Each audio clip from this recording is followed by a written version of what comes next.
Hello everybody. आपका जो एक पेपर है एलएलबी फर्स्ट ईयर का Indian legal and constitutional history, तो उससे कुछ क्वेश्चंस मैं आप लोगों को बताना चाहता हूँ। पहला क्वेश्चन है 1726 के चार्टर का वर्णन करते हुए मेयर कोर्ट की कार्य प्रणाली की विवेचना कीजिए। 1726 का जो चार्टर एक्ट था, तो भारत में जो उसका वैधानिक इतिहास है उसको देख लेते हैं। उसकी न्याय व्यवस्था क्या थी। तो न्याय व्यवस्था के लिए एक नई जो सूत्रधार इसको माना जाता है। सन 1726 तक ईस्ट इंडिया कंपनी जो है वो भारत में अपना विस्तार कर चुकी थी, और इन वर्षों में कंपनी भारत में व्यापार के साथ साथ बस्तियाँ यानी कि मद्रास, बॉम्बे और कलकत्ता, ये तीन जो जगह थी वो स्थापित कर ली थी इन्होंने, और इन्हें प्रेसिडेंसी कहा जाने लगा। इनमें सामान्य प्रशासन के साथ ही कंपनी ने न्याय प्रशासन भी इसके अंदर स्थापित कर लिया। इन तीनों प्रेसिडेंसी की जो भौगोलिक व ऐतिहासिक परिस्थितियाँ थी व विकास के जो चरण थे वो एक दूसरे से बिल्कुल अलग अलग थे, जिस कारण वहाँ पर स्थापित न्याय व्यवस्था के जो उद्गम और जो विकास है उसमें ये भिन्नता होने से न्याय व्यवस्था असमान, असंतोषजनक व अव्यवस्थित थी, जिसमें निर्णय में भी सुनिश्चितता नहीं थी। तो इस कारण से फिर कंपनी को भारत में अपने व्यापार और कंपनी के विस्तार में भारतीयों का विश्वास प्राप्त करने के लिए तीनों प्रेसिडेंसी यानी कि मद्रास, बॉम्बे और कलकत्ता में एक सुदृढ़, सुव्यवस्थित, सुनिश्चित व समरूपी न्याय व्यवस्था की आवश्यकता लगी थी। तो कंपनी के अनुरोध पर इंग्लैंड के तत्कालिक सम्राट जो थे जॉर्ज प्रथम, इन्होंने तीन प्रेसिडेंसियों में से एक समरूपी, सुदृढ़ और सुव्यवस्थित न्याय व्यवस्था स्थापित करने के लिए 24 सितंबर 1726 को एक राजपत्र, जिसे चार्टर कहा जाता है, जारी किया, जिसे 1726 का राजपत्र या चार्टर कहा गया। ठीक है, तो ये चीज़ आपको समझ में आ गई। फिर 1726 का चार्टर था, इसके प्रावधान क्या क्या थे। पहला है प्रशासनिक, जो इसके प्रावधान थे एडमिनिस्ट्रेटिव। तो इसके अंतर्गत प्रेसिडेंसी नगरों जो मद्रास, बम्बई और कलकत्ता थे, उनके प्रशासनिक स्तर को ऊंचा उठाने के लिए 1687 ईस्वी में कंपनी द्वारा मद्रास में स्थापित मेयर निगम की आधार पर मेयर निगम की दोबारा से स्थापना की गई थी। इसमें एक मेयर व 9 एल्डरमैन थे। प्रथम मेयर व सभी एल्डरमैन की नियुक्ति 1726 ईस्वी के राजपत्र द्वारा ही कर दी गई थी। मेयर का चुनाव एल्डरमैनों के द्वारा अपने में से ही किया जाता था, और प्रत्येक नगर निगम में मेयर तथा 7 एल्डरमैन जो थे वो अंग्रेजी जाति के होते थे, और जो सपरिषद राज्यपाल को यह अधिकार था कि वह प्रत्येक नगर निगम में मेयर तथा 7 एल्डरमैन अंग्रेजी 7 जो एल्डरमैन मेयर थे और एल्डरमैन थे, उनके पद को हटा सकते थे जो राज्यपाल थे, यदि उन्होंने पद का दुरुपयोग किया हो, वह उसका उचित प्रमाण प्राप्त नहीं किया हो, प्रमाण पत्र प्राप्त हो, तो मेयर व एल्डरमैन को उनके पद से हटा सकते थे। ठीक है, तो पद मुक्त किया गया, उनको कर सकते थे कौन? राज्यपाल। तो राज्यपाल के निर्णय से उत्पन्न वाद की अगर कोई अपील होती थी तो वो प्रीवी काउंसिल में करने का अधिकार उनको रहता था। दूसरा देखते हैं न्यायिक प्रावधान। न्यायिक प्रावधान इस चार्टर के अनुसार क्या था। सन 1726 के राजपत्र का मुख्य उद्देश्य प्रेसिडेंसी नगरों में एक निश्चित एवं समरूप न्याय व्यवस्था की स्थापना करनी थी। तो इसके परिणाम स्वरूप इस राजपत्र ने निम्न प्रावधान किए। कौन कौन से? पहला था मेयर कोर्ट की स्थापना। तो मेयर कोर्ट की जो मेयर निगम का ही एक हिस्सा था, इस चार्टर द्वारा प्रेसिडेंसी नगर में मेयर कोर्ट की स्थापना की गई। इस न्यायालय को सिविल, आपराधिक व वसीयती संबंधी मामलों की सुनवाई करने की अधिकारिता प्राप्त की, और यह एक अभिलेख न्यायालय भी होने से अपने अवमान के दोषी व्यक्तियों को दंडित कर सकता था। अब और दूसरा था इसमें शरीफ की नियुक्ति। ठीक है, मेयर जो न्यायालय था उसकी संरचना थी, मेयर न्यायालय की संरचना कैसी थी। कि इसमें मेयर कोर्ट में एक मेयर, 9 एल्डरमैन व एक शरीफ होते थे। तो शरीफ की नियुक्ति कैसे होती थी? मेयर कोर्ट के सम्मनों की तामील करवाने तथा उनकी डिग्रियों के निष्पादन के लिए प्रेसिडेंसी नगर में एक शरीफ की नियुक्ति की गई थी। इस नियुक्ति के 1 वर्ष के लिए राज्यपाल व परिषद द्वारा की जाती थी। दूसरे इसमें है अपीलीय न्यायालय की स्थापना। सन 1726 के राजपत्र में अपीलीय न्यायालय के गठन का भी प्रावधान था। मेयर न्यायालय द्वारा दिए गए निर्णय की तिथि से 14 दिन के अंदर ही उसकी स्थापना की जानी थी। यह प्रथम अपील होती थी और दूसरी अपील का बाद दूसरी अपील जो होती थी उसका मूल्यांकन 1000 पेगोड़े से अधिक होने पर राज्यपाल व परिषद के निर्णय की तिथि से 14 दिन के अंदर प्रिवी काउंसिल यानी कि इंग्लैंड में की जा सकती थी। तीसरा है इसमें शांति न्यायाधीशों की स्थापना। सन 1726 के चार्टर के अंतर्गत प्रत्येक प्रेसिडेंसी नगर में सह परिषद राज्यपाल के 5 वरिष्ठ सदस्यों को शांति न्यायाधीश, शांति अधिकारिणी होते थे वो के रूप में नियुक्त किए जाने का प्रावधान था तथा शांति न्यायाधीश के कार्य, शक्ति व अधिकारिता इंग्लैंड के शांति न्यायाधीशों जैसी ही होती थी। अगले इसमें था सेशन कोर्ट का गठन। सेशन कोर्ट का गठन भी इसके द्वारा था। सन 1726 के चार्टर के अंतर्गत आपराधिक फौजदारी मामलों की सुनवाई करने के लिए सेशन न्यायालय का गठन किया गया। शांति न्यायाधीश सेशन न्यायाधीशों के पीठासीन अधिकारी होते थे और ये न्यायालय वर्ष में 4 बार अर्थात प्रत्येक त्रिमास में आपराधिक फौजदारी मामलों की सुनवाई करते थे। अगली जो व्यवस्था इसमें लाई वो थी जूरी व्यवस्था। सन 1726 के चार्टर के अंतर्गत जूरी की व्यवस्था की गई और आपराधिक फौजदारी मामलों का परीक्षण जूरी की सहायता से किया जाता था। नेक्स्ट जो इसमें किया गया प्रावधान विधायी प्रावधान। सन 1726 के राजपत्र के कई महत्वपूर्ण विधायी प्रशासनों को भी लागू किया गया और सन 1726 ईस्वी से पूर्व सारे विधियाँ इंग्लैंड में बनाई जाती थी और उन्हें कंपनी द्वारा ही लागू किया जाता था। प्रेसिडेंसी नगरों की सह परिषद राज्यपाल बार बार कंपनी का अनुरोध करते थे कि वो समान विधियाँ इन प्रेसिडेंसी नगरों में प्रयोग नहीं की जा सकती थी, इसलिए इन तीनों प्रेसिडेंसी नगरों की भौगोलिक ऐतिहासिक परिस्थितियों एक दूसरे से अलग रहती थी। तो प्रेसिडेंसी नगरों की आवश्यकता थी कि अपनी परिस्थितियों के अनुसार विधि का निर्माण कर सके। इस राजपत्र द्वारा विधि बनाने का आंशिक अधिकार भारत के प्रेसिडेंसी नगरों को दिया गया। वे अपनी परिस्थितियों के अनुसार नियम, उपनियम तथा अध्यादेश जारी कर सकें। अब इसकी विशेषता देख लेते हैं। 1726 का जो चार्टर था उसकी क्या क्या विशेषताएं हैं। पहला है सन 1726 के राजपत्र द्वारा तीनों प्रेसिडेंसी नगरों में सुचारू व प्रभावशाली प्रशासन के लिए मेयर निगम की स्थापना होना। दूसरा है सन 1726 के राजपत्र द्वारा प्रेसिडेंसी नगरों बम्बई, मद्रास व कलकत्ता की न्यायिक व्यवस्था को समाप्त कर वहाँ एक रूप न्याय व्यवस्था का प्रादुर्भाव किया गया। तीसरा है सन 1726 के जो राजपत्र है इसके द्वारा सीधे ही भारत में मेयर कोर्ट, शांति न्यायाधीश व सेशन न्यायालय की स्थापना होना।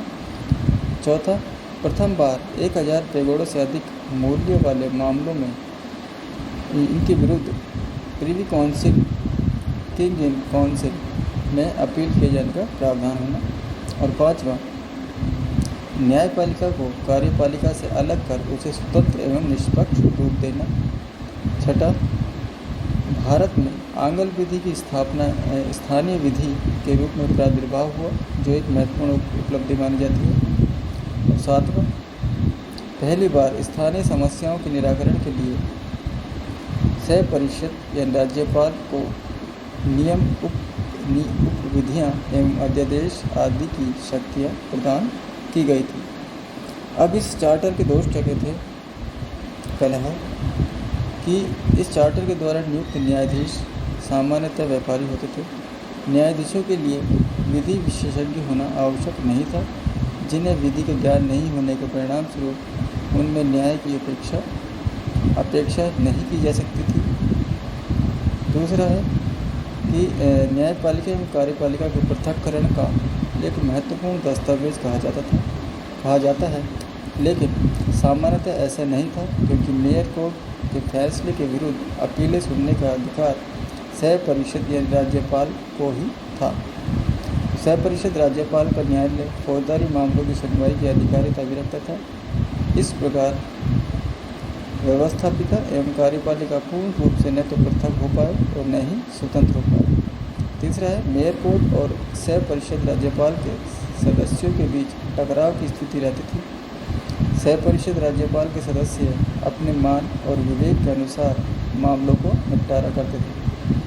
चौथा है, भारतीय जनता पर उनके व्यक्तिगत एवं स्थानीय मामलों में आंगल विधि का लागू किया जाना इस राजपत्र की एक भारी भूल थी, क्योंकि इसमें भारतवासियों में असंतोष उत्पन्न हो गया।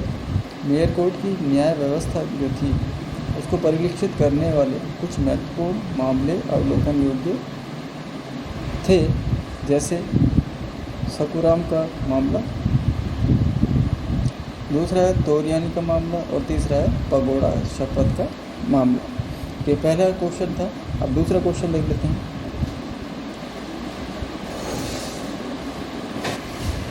दूसरा क्वेश्चन है, आपराधिक न्याय प्रशासन में लॉर्ड कॉर्नवालिस द्वारा किए गए सुधारों पर संक्षिप्त टिप्पणी। तो लॉर्ड कॉर्नवालिस के सुधार जो है वो 1786 से 1793 में थे और कॉर्नवालिस कोड इसको कहा जाता है। 1786 में जब लॉर्ड कॉर्नवालिस भारत पहुंचे तो उन्हें भारतीय मामलों का कोई ज्ञान और अनुभव नहीं था। उन्होंने वारेन हेस्टिंग द्वारा किए गए सुधारों को लाभ उठाया। इसके अलावा उन्हें राजस्व प्रशासक में चार्ल्स बॉन्ड और सर जॉन शोर द्वारा मदद की गई, जबकि सुप्रीम कोर्ट के मुख्य न्यायाधीश सर विलियम जोन्स के अनुसार जोन ने उनके न्यायिक सुधारों को पूरा करने में उनकी मदद की। कॉर्नवालिस कोड के रूप में जाना जाने वाला एक विस्तृत विनियम संहिता 1793 में तैयार और प्रकाशित किया गया। तो कॉर्नवालिस कोड है क्या? Cornwallis code east India company द्वारा 1793 में पारित कानून का एक निकाय है। इस कोड को कॉर्नवालिस द्वारा विकसित किया गया था, जो 1786 से 1797 तक बंगाल के राज्यपाल रहे थे। कॉर्नवालिस कोड इसमें किए गए कुछ महत्वपूर्ण प्रावधानों के लिए जाना जाता है। ये प्रावधान शासन, कानून व्यवस्था, न्यायिक और नागरिक प्रशासन से संबंधित थे। सबसे प्रसिद्ध प्रावधान 1793 में अधिनियमित स्थायी बंदोबस्त था। इस अधिनियम में राजस्व संग्रह की एक प्रणाली स्थापित की, जिसका पालन 20वीं शताब्दी तक किया गया।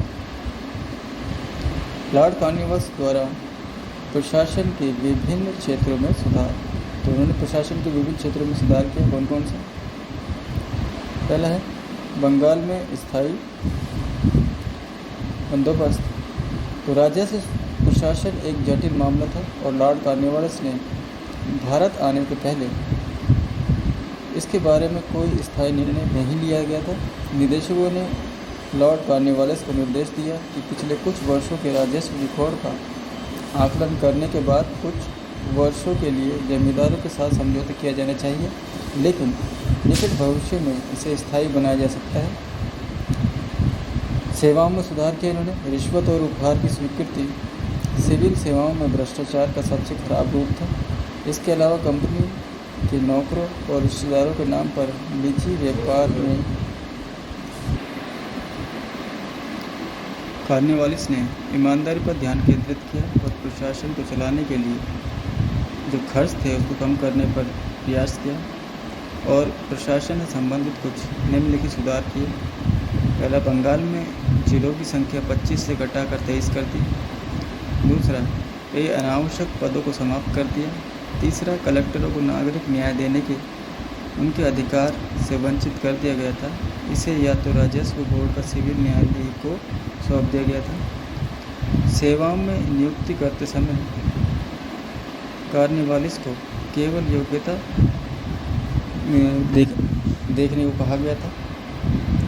अब इन्होंने और क्या सुधार किए? व्यापार में सुधार किए और व्यापार में कॉर्नवालिस ने निजी व्यापार पर रोक लगा दी। इसके अलावा उन्होंने निम्नलिखित उपाय किए। कंपनी के व्यापार से संबंधित कर्तव्यों को व्यापार बोर्ड को बहाल कर दिया गया। व्यापार मंडल के सदस्यों की संख्या कम कर दी गई। कंपनी के लिए सामान खरीदने और उसके माल को बेचने के लिए व्यापार प्रतिनिधियों को कमीशन के आधार पर नियुक्त किया गया। सुधार किया वो पुलिस प्रशासन में किया कि जमींदारों की कानून और व्यवस्था बनाए रखने के अधिकारों को छीन लिया। उन्होंने विभिन्न स्थानों पर पुलिस चौकी की स्थापना की और अपने अपने क्षेत्रों में शांति व्यवस्था देखभाल के लिए पुलिस कर्मियों को भारतीय उप निरीक्षकों के अधीन रखा। बाद में जहाँ तक संभव हो सके भारतीय सब इंस्पेक्टरों की जगह अंग्रेजों ने ले ली थी और मजिस्ट्रेटों को उनके कामकाज की निगरानी की जिम्मेदारी दी गई थी। अगला जो सुधार था वो सिविल कोड, दीवानी मुकदमों और राजस्व विवादों के बीच के अंतर को समाप्त कर दिया था।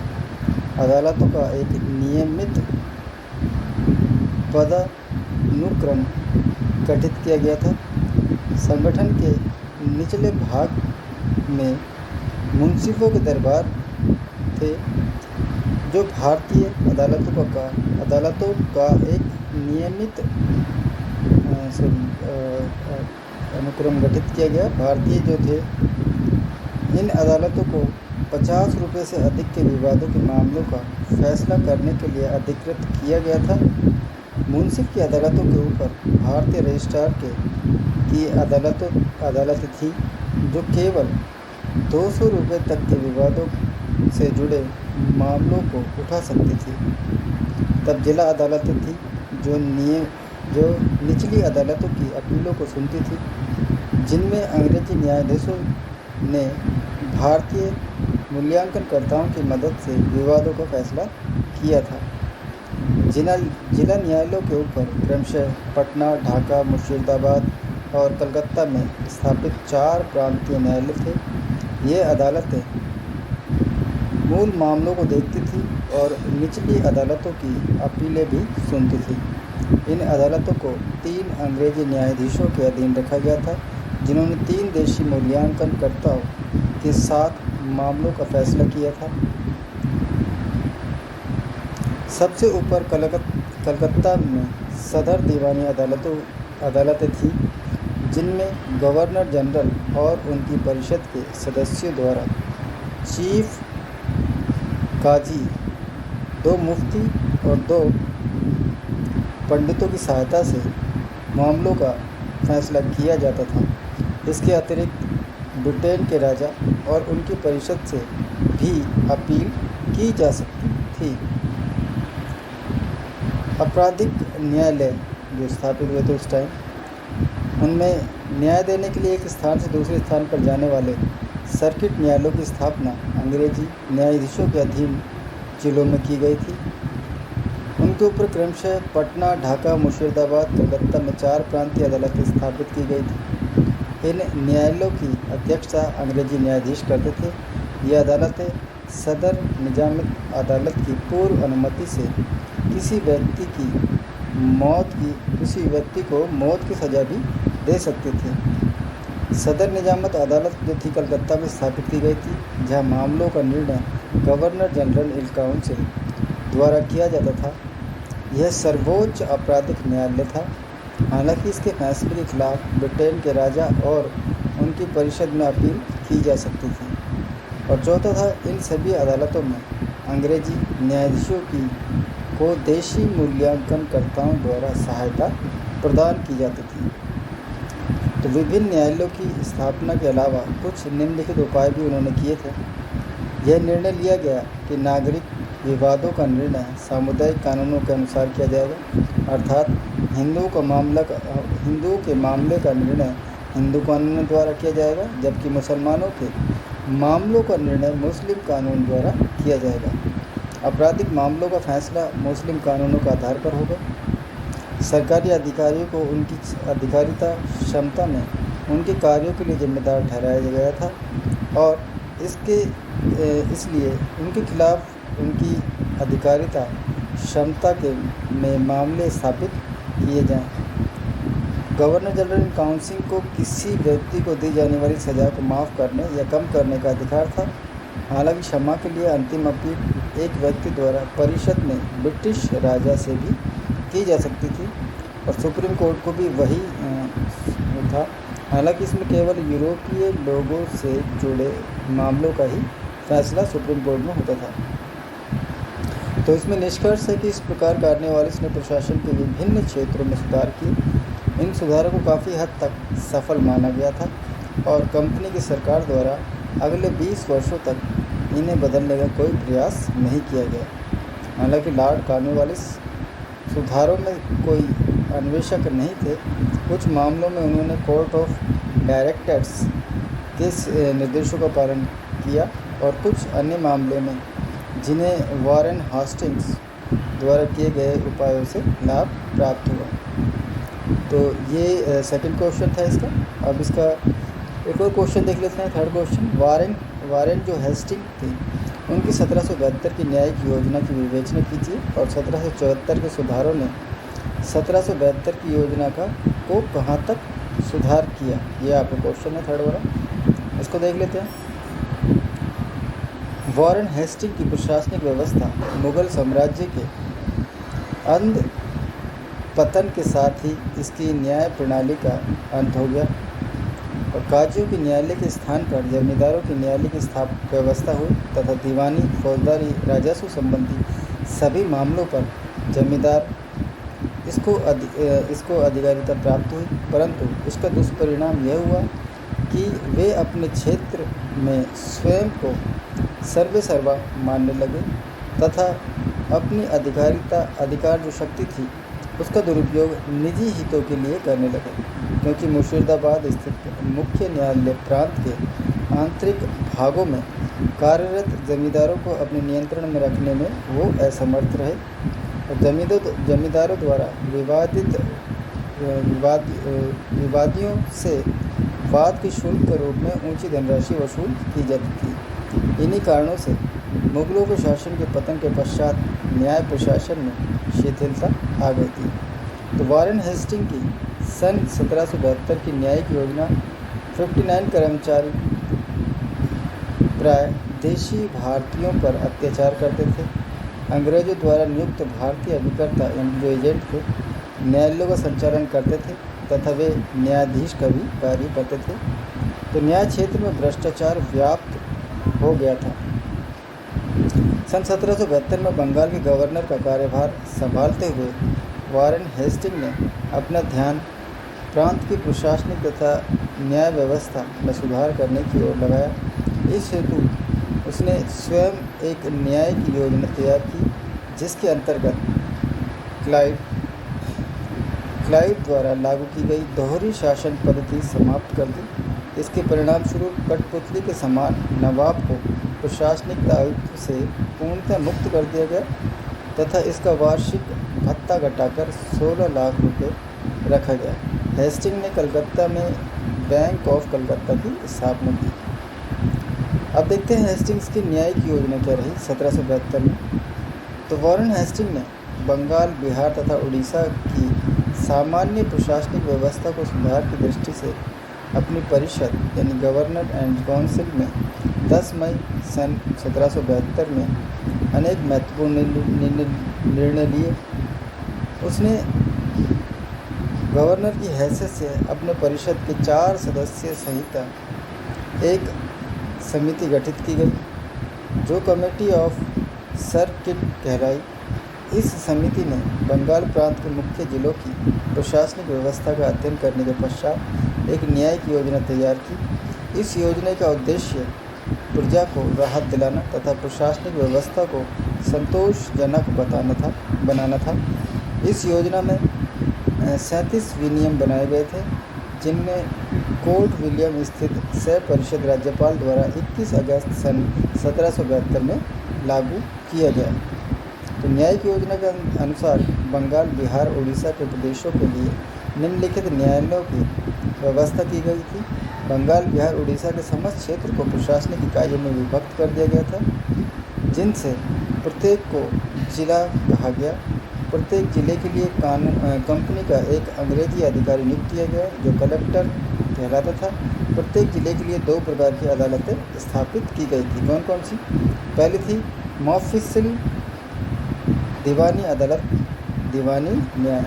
तो प्रशासन के लिए प्रत्येक जिले में एक मोफिसिल दीवानी अदालत स्थापित की गई। इस न्यायालय में जिले का कलेक्टर वही न्यायाधीश का कार्य करता था तथा उसकी सहायता के लिए जिले का भारतीय दीवान तथा न्यायालय के अन्य कर्मचारीगण हुआ करते थे। इस अदालत को संपत्ति, वसीयत, विवाह, जाति, भागीदारी, संविदा, उत्तराधिकार तथा लगान इत्यादि संबंधी मामले निपटाने के लिए अधिकार प्राप्त था। दूसरा था मोफिसिल फौजदारी अदालत। प्रत्येक जिले के दूसरे प्रमुख न्यायालय को मोफिसिल फौजदारी अदालत कहा गया, जो सभी प्रकार के अपराधी मामलों का निपटारा करते थे। इस न्यायालय में जिले के काजी, मुफ्ती तथा 2 मौलवियों तथा मुस्लिम आपराधिक विधि के आधार पर फौजदारी के मामलों को निपटाया जाता था तथा अपराधियों को दंडित किया जाता था। जिले के कलेक्टर को इस अदालत की कार्रवाई में भाग लेना आवश्यक होता था तथा उससे यह अपेक्षित था कि इस अदालत के कार्यों पर निगरानी रखे तथा प्रत्येक व्यक्ति को यथासंभव निष्पक्ष न्याय दिलाए। फिर कलकत्ता के फोर्ट विलियम में सदर अदालतों की स्थापना वारेन हेस्टिंग ने सन 1772 की न्यायिक योजना के अंतर्गत जिलों की दीवानी तथा फौजदारी अदालतों के अतिरिक्त कंपनी की सरकार के मुख्यालय फोर्ट विलियम में 2 सदर अदालतों की स्थापना की। ये अदालतें सदर दीवानी अदालत तथा सदर फौजदारी अदालत कहलाई। अब देख लेते हैं सदर दीवानी अदालत। सदर दीवानी अदालत जो था वो 18 मार्च सन 1973 से कार्य करना इसने आरंभ किया। समस्त बंगाल, बिहार, उड़ीसा इनके क्षेत्र के लिए यह सर्वोच्च दीवानी अदालत थी, जिसमें राज्यपाल तथा उसकी परिषद के 2 सदस्य न्यायाधीश का कार्य करते थे। राज्यपाल की अनुपस्थिति में उसकी परिषद का तीसरा व्यक्ति न्यायाधीश का कार्य करने के लिए नियुक्त किया जाता था। और दूसरी है सदर निजामत अदालत। तो कलकत्ते की सदर फौजदारी या निजामत जिसे अदालत कहा जाता है, उस क्षेत्र के सर्वोच्च फौजदारी अदालत थी। इस अदालत में नाजिम द्वारा एक भारतीय पदाधिकारी की नियुक्ति की जाती थी, जिसे दरोगा-ए अदालत कहा जाता था। सन 1773 में हेस्टिंग द्वारा सदरुल हक खान को दरोगा के पद पर नियुक्त किया गया, जो तत्कालीन अव्यस्क नवाब का नायब भी था। और एक और इसमें चेंजेस किए गए थे। हिंदू तथा मुस्लिमों के लिए व्यक्तिक विधि का प्रयोग किया गया था।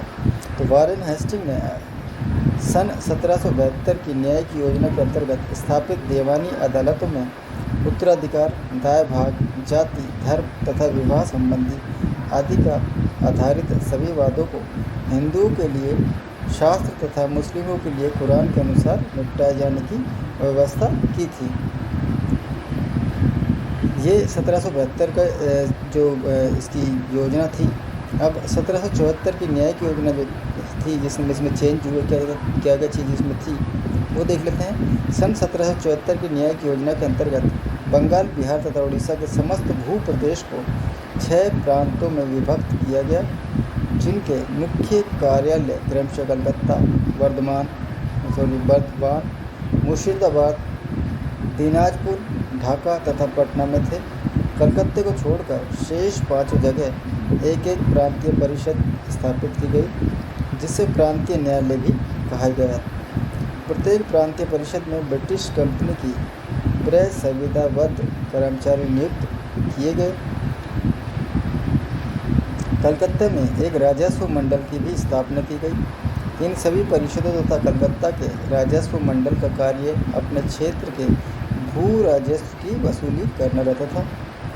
प्रत्येक प्रांत के अंतर्गत अनेक जिले होते थे तथा प्रत्येक जिले का मुख्य पदाधिकारी एक भारतीय नायब दीवान होता था, जो आमिल कहलाता था। इस प्रकार सन 1772 की न्यायिक योजनाओं के कलेक्टर की जगह सन 1774 में न्यायिक व्यवस्था में नायब दीवान या आमिल का प्रावधान रखा गया था। नायब दीवान अपने स्थान की मोफिसिल दीवानी अदालत के न्यायाधीश का भी कार्य करता था। तो सन 1772 की न्यायिक योजना में जिले की मोफिसिल दीवानी अदालतों से 500 रुपये से अधिक मूल्य के मामलों पर अपील कलकत्ते की सदर जो दीवानी अदालत थी उसमें प्रस्तुत की जा सकती थी, परंतु 74 में नई न्यायिक व्यवस्था में नायब दीवान देसी भारतीय होने के कारण ब्रिटिश शासन ने उन्हें अपने पूर्ण नियंत्रण में रखना चाहते थे। तो ये कुछ क्वेश्चंस थे जो मैंने आप लोगों के देखे थे, तो आप इनको देखिए, आपके लिए ज़रूर हेल्पफुल होंगे। और आपको अगर मेरा वीडियो अच्छा लगा हो तो प्लीज़ लाइक कीजिए, शेयर कीजिए और सब्सक्राइब भी कीजिए। धन्यवाद।